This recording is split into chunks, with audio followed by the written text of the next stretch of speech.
الاستفادة والنفع الانتفاع إلى أرواح والدينا والديكم وأمواتنا وأمواتكم وأموات المسلمين أجمعين، خصوصا من حضر في هذا المجلس سابقا ولاحقا، ثم إلى روح الإمام النووي أن الله تغشاهم من راح المغفرة ونبركاتهم وأسرارهم وأنوارهم وعلومهم ونفحاتهم في الدين والدنيا والآخرة، وإلى حضرة النبي محمد صلى الله عليه وسلم. الفاتحة.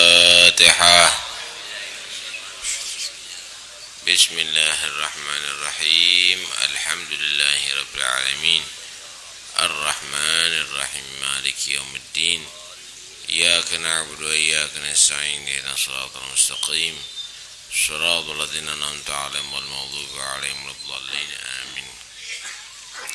بسم الله الرحمن الرحيم.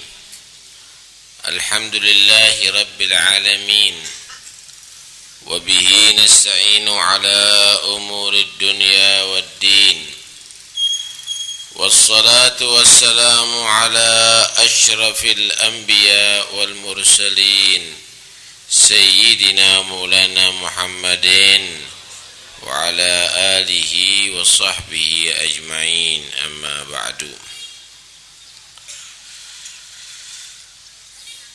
أوصيكم بتقوى الله والسمع والطاعة، وإن تأمر عليكم عبد حبشي. Masih dalam wasiat Rasulullah, aku wasiatkan kepada kamu sekalian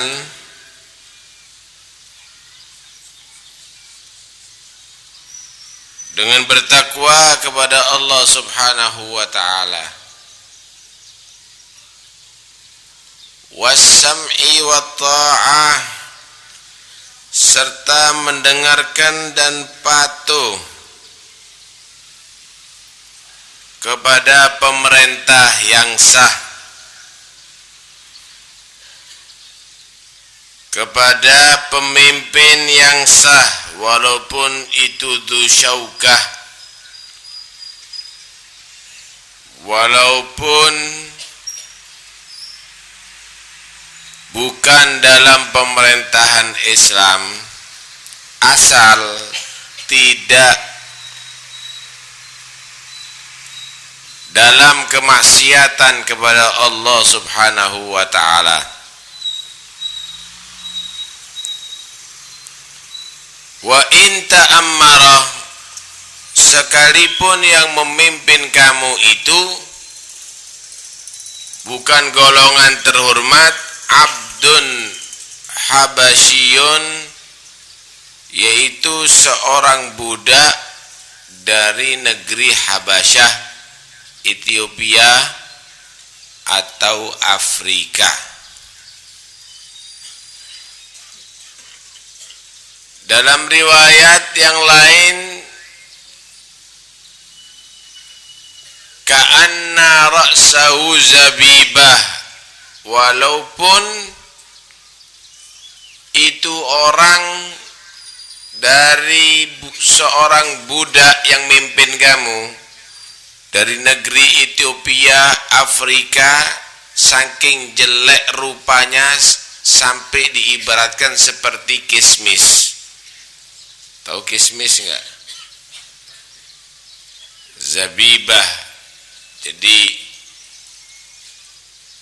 buah anggur yang dikeringkan, dipencet, dasi bunder tepes, pesek, cilik misalnya. Artinya semenjak dia menjadi pemimpin yang dianggap sah, maka wajib dipatuhi, wajib diikuti. Nah,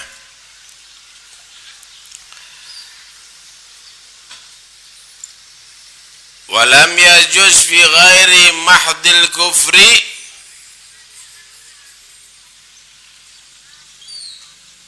itu perempuan kok tetap ngomong aja ya, ditegur yang di sampingnya.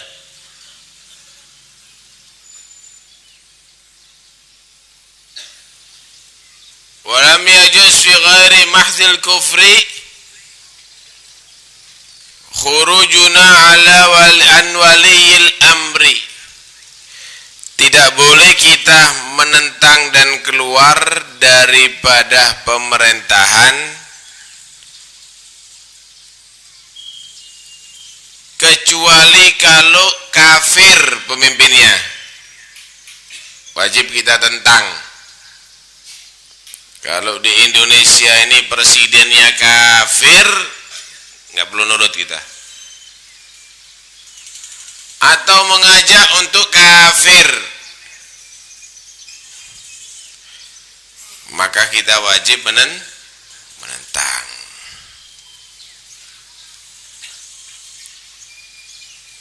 Allah Subhanahu wa ta'ala memerintahkan kita untuk taat.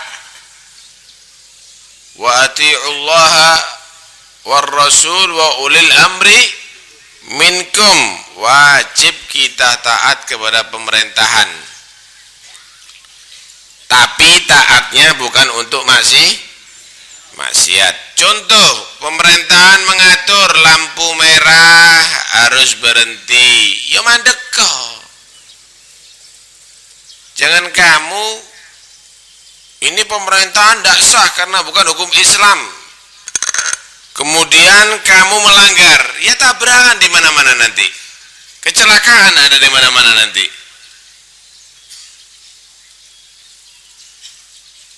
Gambarannya misalnya harus membuat KTP supaya tidak terjadi masalah fitnah atau tertuduh menjadi teroris atau yang lainnya, ya buat kamu. Kenapa kalau nggak ada KTP orang bisa menyelundup nantinya? Ini yang dimaksud taat kepada pemerintahan yang sah. Oh, ini pemerintahan bukan pemerintahan Islam, tidak wajib taat. Lampu merah nggak perlu kita berhenti. KTP nggak perlu buat. Kacau jadinya negara ini. Ini bukan orang baik, tapi justru orang menentang, pemberontak jadinya. Terjadi fitnah nanti.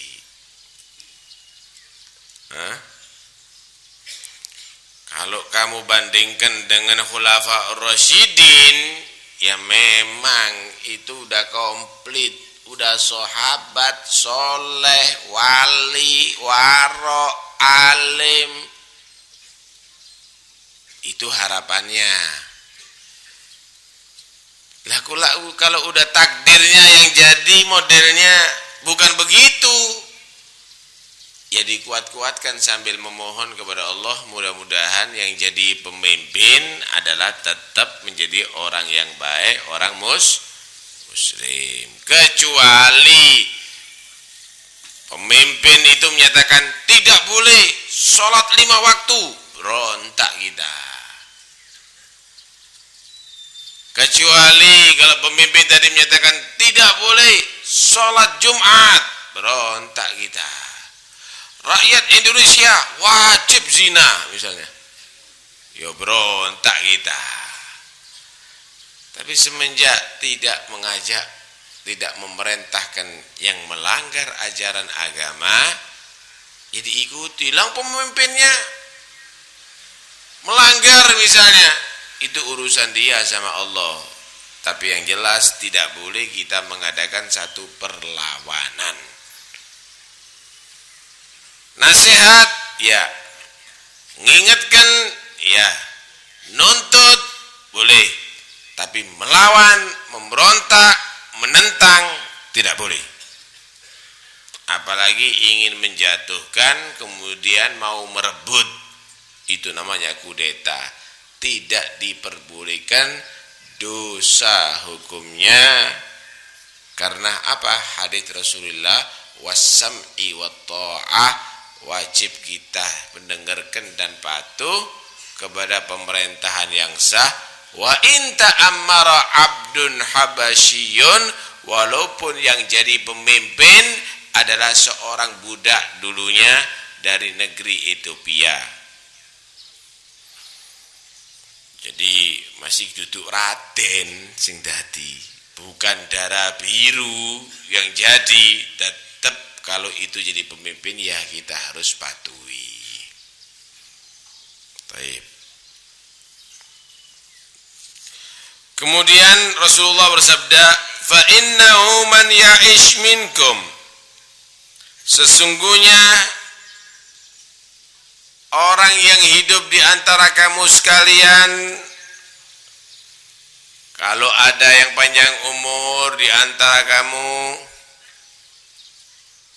fasayara ikhtilafan katsiran, maka bakal akan melihat pertentangan yang banyak. Kata Nabi, nanti kalau ada yang masih hidup, nggak lama akan terjadi pertentangan, tukaran, ribut, kacau, permusuhan, saling menyerang, banyak sekali. Dan itu kata Nabi terus menerus akan terjadi, sering begitu. Di pemerintahan ini nanti ada yang merongrong. Di antara ulama juga ada yang percekcokan, bahkan saling membunuh. Kalau udah demikian, kata Rasulullah sallallahu alaihi wasallam, alaikum bisunnati, maka pegang teguh sunnahku, kata Nabi, cekelono ajaranku, wa sunnatil khulafa'ir rasyidina al-mahdiyina min ba'di, dan sunnah ajaran cara hidup al-khulafa'i, para khalifah ar-rasyidin, yang mengikuti kebenaran yang hak, al-mahdiyin, yang mereka tadi itu mendapatkan hidayat kepada Allah, menjadi orang yang benar, min ba'di, setelahku. Yang dimaksud adalah Sayyidina Abu Bakar, Sayyidina Umar, Sayyidina Uthman, Sayyidina Ali, dan Sayyidina Hasan.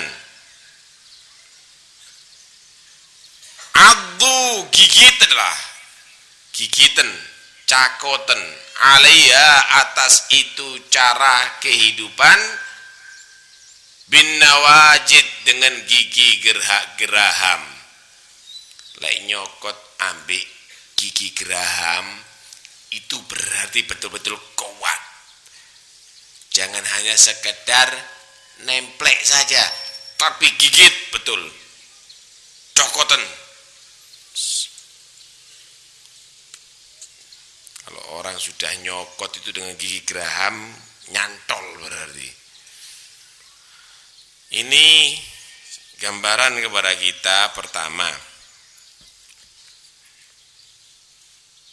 masa jaya Islam itu adalah ketika Khulafaur Rasyidin. Setelahnya itu mulai bongkar. Memang Khulafaur Rasyidin ini orang pilihan, Pak. Walaupun berbeda dalam arti caranya, tapi orang pilihan. Pertama, Sayyidina Abu Bakar As-Siddiq. Beliau adalah orang yang sangat akrab dengan Nabi, dan diresmikan menjadi sahabatnya Nabi oleh Allah. Karena itu ulama menyatakan siapa orang yang mengingkari kesahabatan Sayyidina Abu Bakar murtad hukumnya. Kenapa? Yang menyatakan Sayyidina Abu Bakar sahabatnya Nabi adalah Allah. Idh yaqulu li sahibihi la tahzan innallaha ma'ana. Ketika di dalam gua dua orang yaitu Nabi Muhammad dan siapa? Sayyidina Abu Bakar, Nabi berkata kepada temannya, kata Allah, yaitu Sayyidina Abu Bakar, la tahzan, jangan susah kamu Abu Bakar. Innallaha, sesungguhnya Allah ma'ana, bersama kita. Allah menyatakan sahibihi, temannya. Nabi berkata kepada temannya, sahabatnya, yaitu Sayyidina Abu Bakar. Karena itu kalau ada orang yang mengingkari, menolak Sayyidina Abu Bakar itu sebagai sahabat Nabi, murtad hukumnya, kafir. Kenapa? Udah ditetapkan oleh Allah Sayyidina Abu Bakar adalah sahabat seterusnya sampai hari kiamat. Lek maca Quran pasti ketemu Sayyidina Abu Bakar sahabat. Hati-hati ya, jangan ngilokno Sayyidina Abu Bakar. Sayyidina Abu Bakar itu punya hati yang lembut, halus, bijaksana, sabar, mantep imannya. Sampai Rasulullah ngasih gambaran, lawuzina imanu Abi Bakrin wa imanu tsaqalaini la rajaha. Kalau seandainya ditimbang imannya Sayyidina Abu Bakar dan imannya manusia dan jin jadi satu, kecuali para nabi dan rasul, dateno siji imane manusia dan jin iki, selain imannya para nabi dan rasul, ditimbang dengan imane Sayyidina Abu Bakar sendiri, maka lebih kuat dan mantap imannya Sayyidina Abu Bakar As-Siddiq. Mantap imannya Sayyidina Abu Bakar, Pak. Udah gampang diuji. Sayyidina Abu Bakar itu imannya itu lulus. Sayyidina Abu Bakar itu bukan orang melarat, kaya raya, tapi jadi temannya Rasulullah, nurutnya sama Nabi luar biasa. Ketika Nabi memerlukan dana untuk dakwah, habis-habisan uang Sayyidina Abu Bakar, sampai rumah tokonya didol kabeh. Dari kaya raya bisa membeli macam-macam sampai nggak kuat beli kancing bajunya. Untuk gantikan kancing bajunya ini diambil lidi kurma. Lidi apa lidi? Sodo. Sodo kurma nggih. Itu pun tidak malu Sayyidina Abu Bakar. Akhirnya ya lulus. Iman itu perlu diuji. Long sampean al-madi itu al-ceriki itu.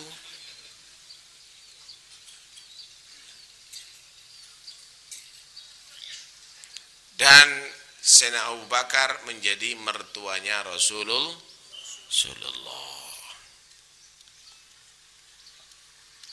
Undawa kalau kita akan menceritakan Sayyidina Abu Bakar As-Siddiq. Yang kedua Sayyidina Umar bin Al-Khattab.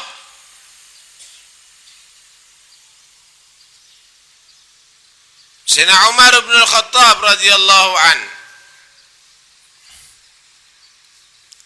Lain lagi watai. Kalau Sayyidina Abu Bakar sabar. Sayyidina Abu Bakar As-Siddiq itu tenang. Sayyidina Umar lain lagi. Keras.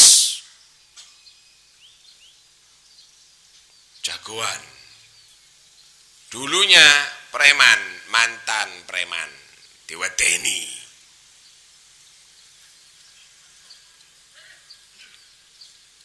Sayyidina Umar bin Khattab radhiyallahu an kasar orangnya. Cuma kerasnya itu kalau ada maksiat kepada Allah. Macam-macam. Sampai digambarkan masalaka Umar fajjan illa wasalaka syaitan fajjan akhir. Tidak ada Sayyidina Umar itu berjalan di satu lorong kecuali setan cari lorong lain. Gagal terus setan sama Sayyidina Umar itu. Jadi Sayyidina Umar itu sering keliling, Pak. Bawa pecut begitu. Kalau kelihatan ada orang mau maksiat langsung digarap sudah. Dibubarkan saat itu. Karena itu setan itu kalau mau mengaruhi manusia untuk bermaksiat, ketemu Sayyidina Umar gagal. Dolek panggon dia.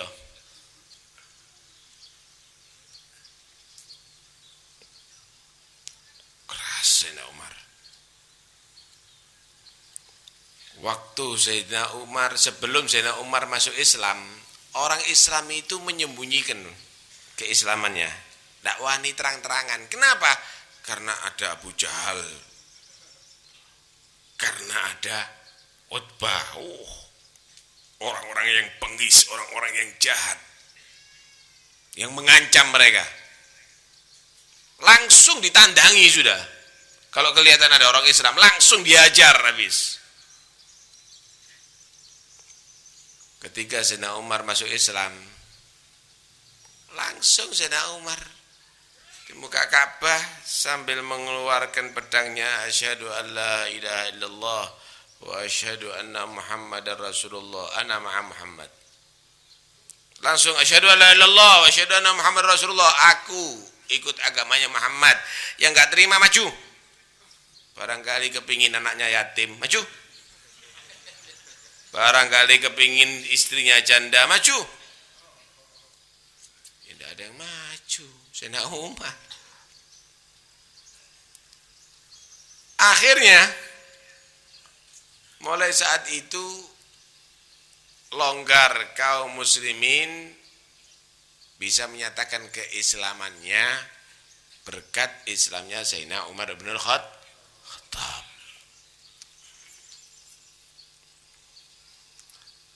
Sayyidina Umar juga menjadi mertuanya Rasulullah, yaitu istri Nabi yang bernama Hafsah,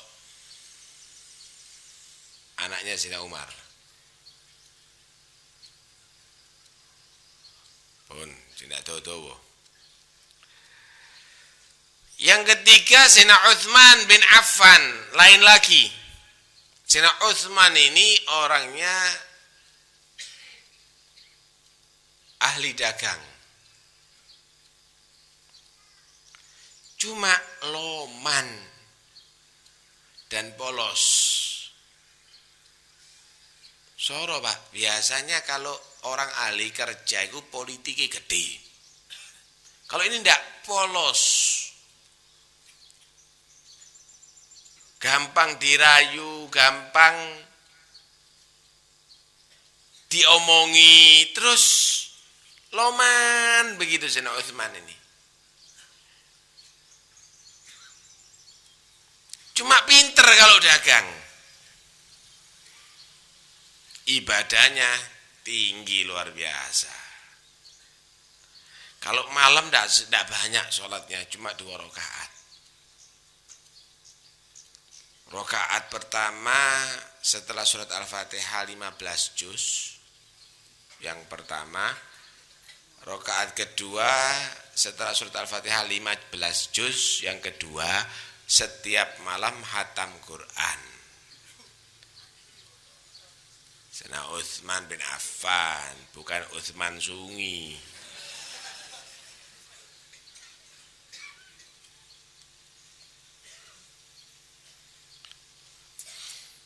Pernah Sayyidina Utsman bin Affan ini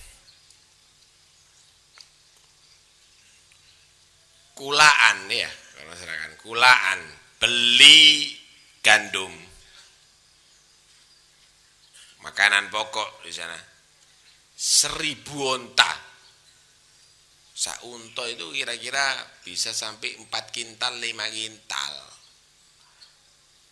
Lah kalau 1000 hitungan dewe kesel aku. Wah, luar biasa. Loh, persis masuk kota Madinah saat itu paceklik, kemarau panjang, sehingga makanan pokok itu melambung harganya. Orang-orang yang ahli dagang mikir, pinter Utsman. Ketepaan Utsman, kulak murah, beli barang murah, jualnya bakal mahal.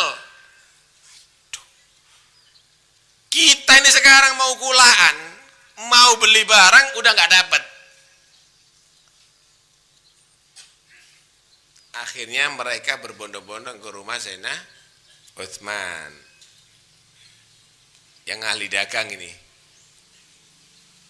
Datang Sayyidina Utsman,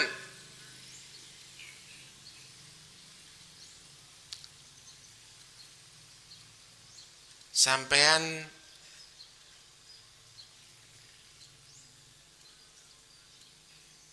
Sayyidina Utsman, sampean gandumnya jangan dijual sama orang lain ya. Saya beli, tak do beli untungnya. Tak do beli untungnya. Sampean beli berapa? 2 kali lipat sudah, saya siap mau beli. Oh, kamu siap 2 kali lipat? Siap, kata dia. Mikir, harganya besar kok sekarang. Si untung gede itu, kalau dikulak 2 kali lipat masih untung besar. Kata Sayyidina Utsman, kedidikan. Terlalu sedikit kamu kasih keuntungan. Akhirnya yang lainnya nawar, saya siap 2 kali lipat sudah, 3 kali lipat. Saya 3 kali lipat sudah, saya beli. Itu masih untung besar mereka kalau mau jual lagi. Kata Sayyidina Utsman, kedidikan. Terlalu sedikit. Kok tamak sampean? Saya 4 kali lipat, ini orang paling kaya. Kata Sayyidina Utsman, masih kurang. Berapa sampean minta? 10 kali lipat. 10 kali lipat deh. Tidak masuk akal. Orang lebih banyak puasa, tidak mungkin beli gandum kalau model begitu. 10 kali lipat, bagaimana Anda ini? Kalau mau, siapa yang mau beli, kata dia. Ada sudah yang pesen. Ada yang mau beli. Siapa? Allah. Al-hasanatu bi asyri amthaliha. Kebaikan itu 10 kali lipat pahalanya. Saksikan 1000 onta semuanya sedekah. Masya Allah. Oh no, Utsman zaman sekarang model begitu.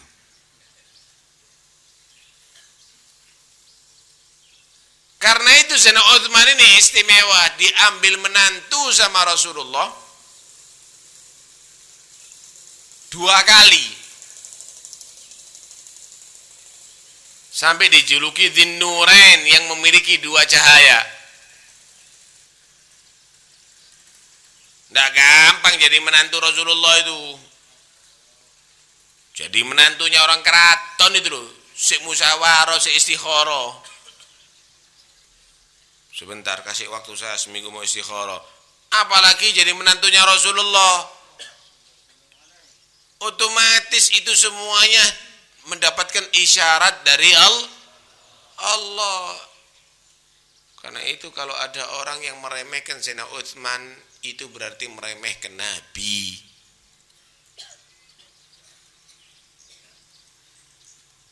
Orang istimewa itu Sayyidina Utsman itu.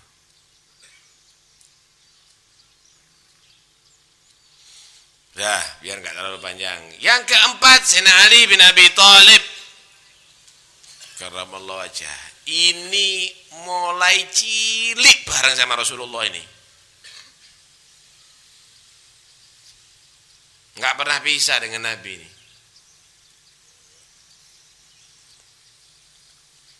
Alim orangnya. Cuma nekat. Alim. Sampai dijuluki babul ilm, pintunya ilmu. Ana madinatul ilm wa aliyun babuha.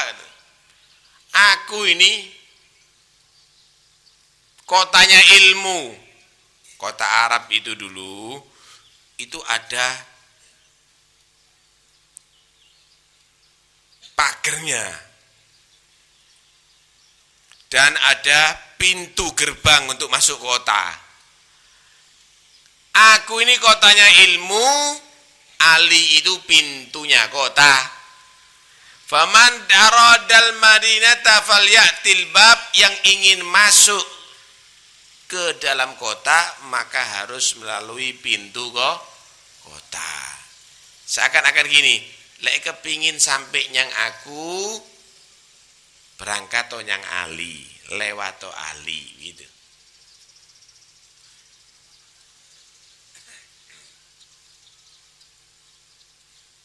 Sayyidina Ali bin Abi Thalib karramallahu wajhah. Nekat Sayyidina Ali. Belum pernah gentar dengan lawan beliau.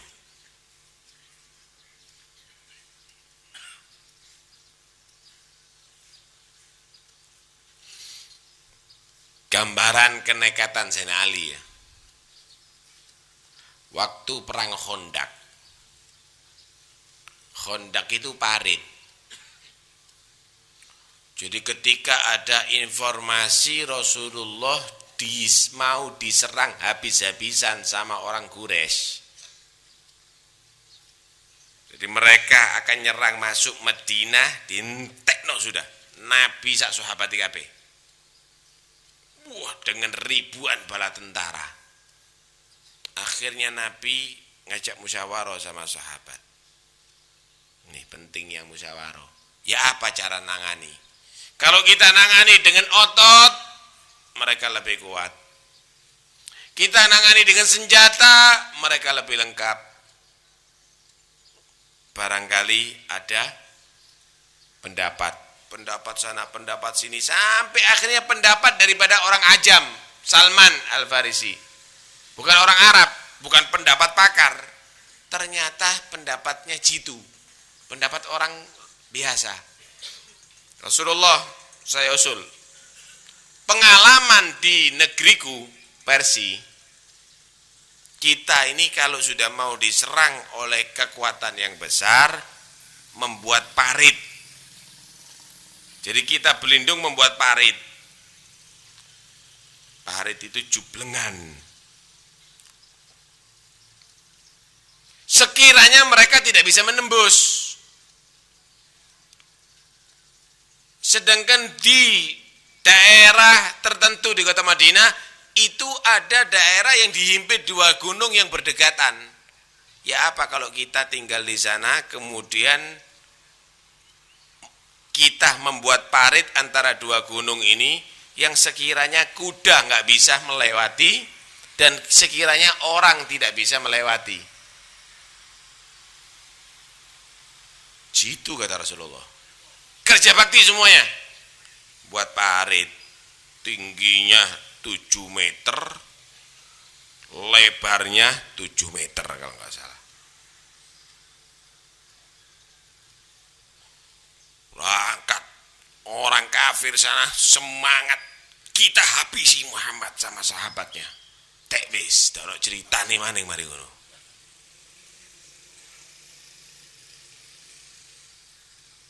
Sampai ada di sana kecelik. Loh, kono ngene-nginian nih. Belum pernah terjadi di negeri Arab. Belum pernah terjadi di negeri Arab.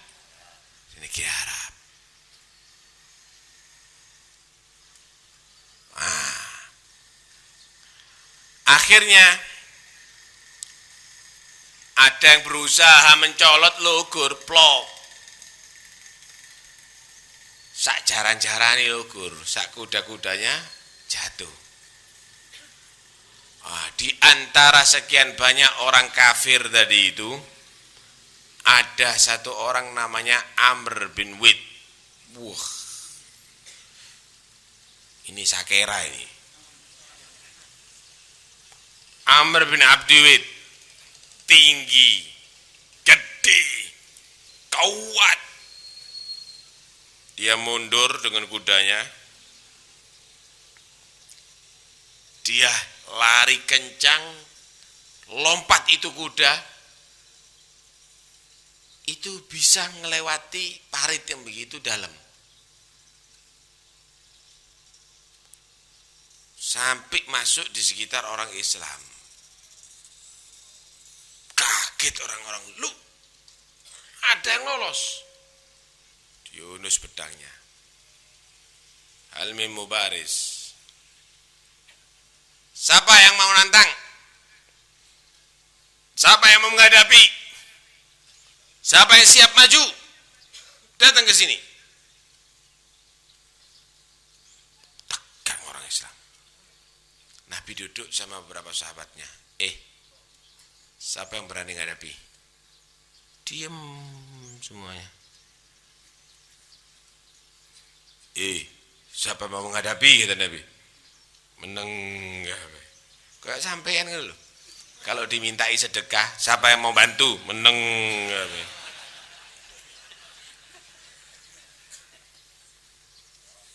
Diam semua. Sayyidina Ali waktu itu masih muda. Ana ya Rasulullah. Saya ya Rasulullah. Ojo seno. Masih muda. Siapa yang berani menghadapi? Diam. Ana ya Rasulullah. Telok sama Rasulullah. Masih muda ini anak. Bukan ukurannya menghadapi. Siapa yang menghadapi? Ana ya Rasulullah. Nekat kunali. Kasih sama Rasulullah serbannya, kasih pedangnya. Hadapi dengan izin Allah. Berangkat jalan. Ditelok sama Amr bin Abdiwid di atas kudanya. Gede dukur Amr bin Abdiwid ini. Kok arek cilik ini melaku.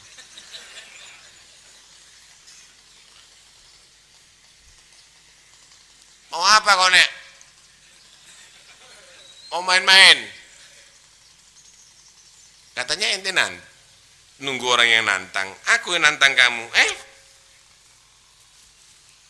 Kok kamu? Mana yang lainnya ini? Udah. Yang di hadapan kamu ini yang siap. Dia. Kamu siapa? Aku Ali bin Abi Thalib bin Abdul Muttalib. Ya, bapakmu koncoku. Saya kenal dengan orang tuamu. Saya kenal dengan datukmu. Mulia. Nggak tego saya bangun kamu.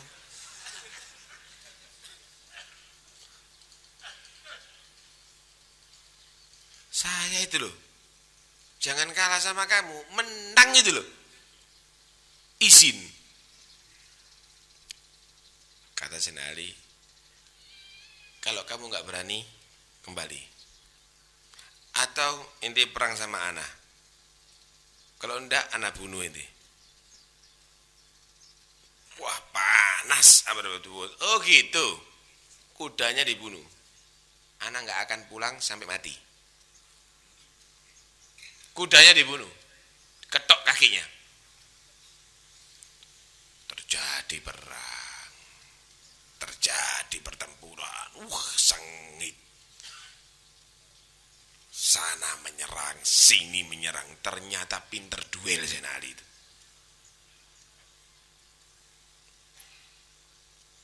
Duduk berarti serbanan tok mbek tasbihan ngene. Menghadapi musuh-musuh Islam Sayyidina Ali itu. Bukan salaman diwalak-walik ngene, tidak Pak. Sahabat itu perang, membela agama Allah, pejuang itu begitu. Bukan beli serban di toko, ditekek sampirno ada di pundaknya, kemudian pakai minyak wangi, sedat sedut, gitu. Perjuangan itu. Sampai tidak ketemu Abu Jahal, tidak ketemu Amr bin Abdul, tidak ketemu dengan orang-orang yang ganas itu. Karena itu jangan merasa kamu itu sudah orang baik, belum tentu.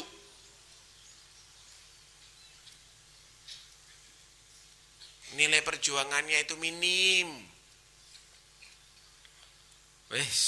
Akhirnya sampai debu ini menutupi dua orang ini. Saking dahsyatnya itu pertempuran.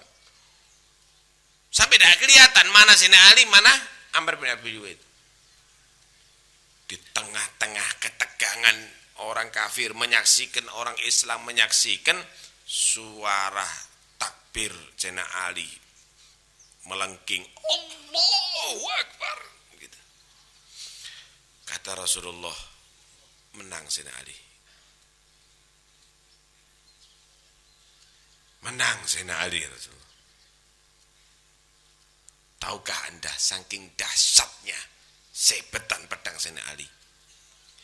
Itu Amr bin Abdi Wud kena, padahal pakai rompi besi untuk perang itu ya. Itu kena kepalanya sampai ke dadanya, nggak kerosok, saking gede.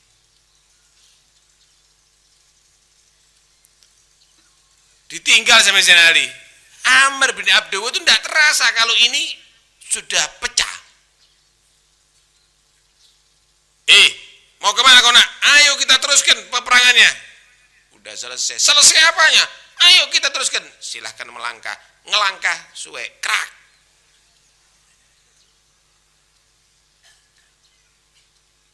Saking hebatnya sabetan pedangnya Sayyidina Ali bin Abi Thalib. Menantunya Rasulullah. Keluarga kabeh karuni 4 orang ini. Sayyidina Abu Bakar mertuanya, Sayyidina Umar mertuanya, Sayyidina Utsman menantunya, Sayyidina Ali menantunya. Karena itu jangan ada orang yang menghina. Sayyidina Hasan cucunya. Sayyidina Hasan ganteng. Sayyidina Hasan itu mirip wajahnya dengan Rasulullah.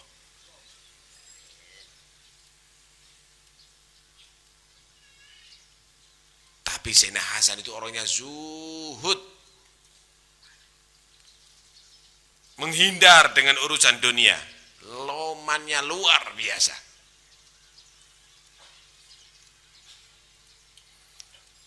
Sayyidina Hasan itu pernah jalan-jalan naik kudanya gitu. Di tengah jalan itu ada orang miskin lagi mayoran. Orang-orang miskin lagi mayoran. Ya apa mayorannya orang miskin? Bisa kon bayangno. Lek saiki di Indonesia ya klothok terong. Sedangkan ini Sayyidina Utsman Sayyidina Hasan ini duduk anaknya ustadz, anaknya kiai, duduk Gus ini. Ini putune Kanjeng Nabi. Ditawari sama orang miskin, monggo Sayyidina Hasan, dahar, mari makan bersama. Bahasa basi maksudnya. Mungkin kalau sekarang manis-manis bibir ya. Monggo makan Sayyidina Hasan, kalau Anda berkenan. Kalau sekarang kita kan, terima kasih. Kenapa? Belanda aku. Sayyidina Hasan ditawari, loh kamu ngundang saya? Kalau mau sampean, seadanya. Mau, turun. Makan sama orang-orang fakir miskin itu. Makan bersama. Ditelok sama orang-orang fakir. Kok gelem putune Kanjeng Nabi ini. Setelah makan selesai, Masya Allah, terima kasih banyak kamu menghormati kami. Sekarang begini, sampai ngundang saya semuanya, saya datang ya, iya. Besok datang ke rumah, tak undang KB. Teman-teman kamu yang tidak ada, panggil semuanya. Tak undang, undangan orang miskin. Tahu undangan tidak sampai? Biasanya kalau diundang itu wong sing sugih-sugih tok. Kalau sampean walimah, ngadakan walimah, sing dieling-eling, sing duwe motor, sing sawayake. Tetangga yang melarat tidak dihitung wis. Tapi Zainah Hasan ini ngundang mereka semuanya, undangan kabeh koncomu. Diundang, dibuat no rampatan, iwak. Komplit mulai ikan darat, ikan laut, ikan udara, kali ikan planet sing dono. Itu masih dikasih hadiah luar biasa. Akhlaknya, cinta fuqara masakin. Kalau saya ceritakan panjang lebar. Alhasil ternyata mereka semuanya adalah keluarganya Rasulullah. Karena itu kalau ada orang yang enggak senang dengan Sayyidina Abu Bakar, Sayyidina Umar, Sayyidina Utsman, Sayyidina Ali, Sayyidina Hasan, enggak senang dengan istrinya Rasulullah, iku wong benci ambek keluarga Kanjeng Nabi. Bukan pecinta keluarga Rasulullah, tapi benci dengan keluarganya Nabi. Bentar, saya mau tanya, Nabi itu contoh terbaik enggak? Baik, laqad kana lakum fi Rasulillahi uswatun, contoh yang baik. Nurut nama Nabi, niru Kanjeng Nabi pasti bagus. Kenapa? Pilihannya Rasulullah adalah yang terbaik, kelakonannya Rasulullah adalah yang terbaik, kesenangan Nabi adalah yang terbaik pun. Kalau ada orang enggak senang sama Sayyidina Abu Bakar, enggak senang dengan Sayyidina Umar, enggak senang dengan Sayyidina Utsman, enggak senang sama Sayyidina Ali, enggak senang dengan istrinya Nabi, itu berarti nganggap Nabi keliru milih bojo. Nabi keliru milih istri, Nabi keliru milih maratuwa, Nabi keliru milih menantu. Tanya sama dia, istri kamu orang baik enggak? Baik. Mertua kamu soleh, menantu kamu hebat. Berarti kamu lebih baik daripada Nabi. Kenapa? Mertuanya Nabi elek, menantunya Nabi kamu tidak seneng, istrinya Nabi kamu tuduh macam-macam. Berarti orang itu menganggap aku iki lho luwih afdol toko Nabi, aku lho luwih utama toko Nabi. Tapi kalau kita tidak, istrinya Rasulullah adalah orang perempuan yang baik, mertuanya adalah hebat, menantunya adalah hebat. Pilihan kabeh. Jadi koyok-koyok ojo nurut ambek Kanjeng Nabi kon ya. Nabi itu keliru milih mertua, Nabi itu keliru milih menantu, Nabi itu keliru milih bojo. Ini omongannya bukan omongan orang Islam ini. Kalau model begitu tuh tidak tepat itu.